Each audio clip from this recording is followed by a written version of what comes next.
In this video, I'm going to show you how to add color in Draw.io. So there's actually a lot of different ways you can add color. I'm going to show you just some of them over here. And I will use this mind map as an example.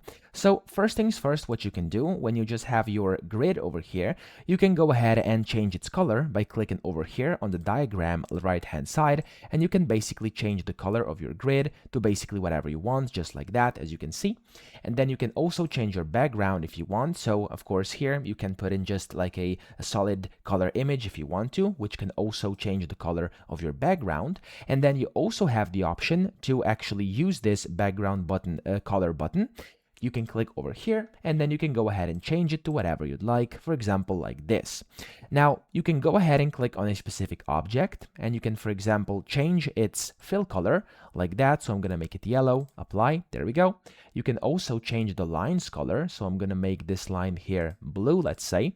There we go. And of course, if you go inside your text over here, you can go ahead and actually change your font color as well. So I'm going to actually make this black, apply. There we go, as you can see. And yes, this is kind of the basics of what you can do. But of course, you can also change kind of the whole outline of your mind map or whatever charts or whatever drawings, diagrams you're doing.